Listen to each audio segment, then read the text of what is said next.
Thiruvananthapuram metro rail അലൈൻമെന്റിന് അംഗീകാരമായതോടെ DPR തയ്യാറാക്കാനുള്ള നടപടികളുമായി Kochi metro rail limited മുന്നോട്ട്. DPRന് കേന്ദ്ര അംഗീകാരമായാൽ 30 മാസം കൊണ്ട് നിർമ്മാണം പൂർത്തിയാക്കാനാകുമെന്ന് KMRL MD ലോക്നാഥ് ബെഹ്റ 24നോട് പറഞ്ഞു. പദ്ധതിക്ക് 6 മാസത്തിനകം കേന്ദ്രാനുമതി ലഭിക്കുമെന്നാണ് KMRLന്റെ പ്രതീക്ഷ. തിരുവനന്തപുരം നഗരത്തിന്റെ കാലങ്ങളായുള്ള ആവശ്യം. ചർച്ചകൾ മോണോ റെയിലിൽ തുടങ്ങി. ലൈറ്റ് മെട്രോയിൽ നിന്ന് പൂർണ്ണതോതിലുള്ള മെട്രോ എന്ന തീരുമാനത്തിലാണ് ഇപ്പോൾ എത്തി നിൽക്കുന്നത്. അലൈൻമെന്റ് അംഗീകരിച്ചതോടെ DPR തയ്യാറാക്കുന്നതാണ് അടുത്ത ഘട്ടം. പൂർണ്ണമായും എലിവേറ്റഡ് പാതയുടെയും ഭൂഗർഭ പാതയുടെയും DPR തയ്യാറാക്കും. സർക്കാർ അംഗീകാരം ലഭിച്ചാൽ അടുത്ത നടപടി കേന്ദ്ര അനുമതി തേടുകയാണ്. കേന്ദ്ര അംഗീകാരം നേടിയാൽ ആധുനിക നിർമ്മാണ സംവിധാനങ്ങൾ ഉപയോഗിച്ച് 30 മാസത്തിൽ നിർമ്മാണം പൂർത്തിയാക്കാനാകുമെന്നാണ് പ്രതീക്ഷ.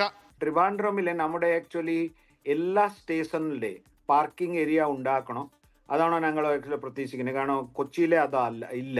പാപ്പനംകോട് നിന്ന് ആരംഭിച്ച് തമ്പാനൂർ, പാളയം, ഉള്ളൂർ, ശ്രീകാര്യം, കഴക്കൂട്ടം വഴി എയർപോർട്ട് ഇഞ്ചക്കലിൽ അവസാനിക്കുന്ന രീതിയിലാണ് അലൈൻമെന്റ്. 31 കിലോമീറ്ററിൽ 27 സ്റ്റോപ്പുകൾ ഉണ്ടാകും.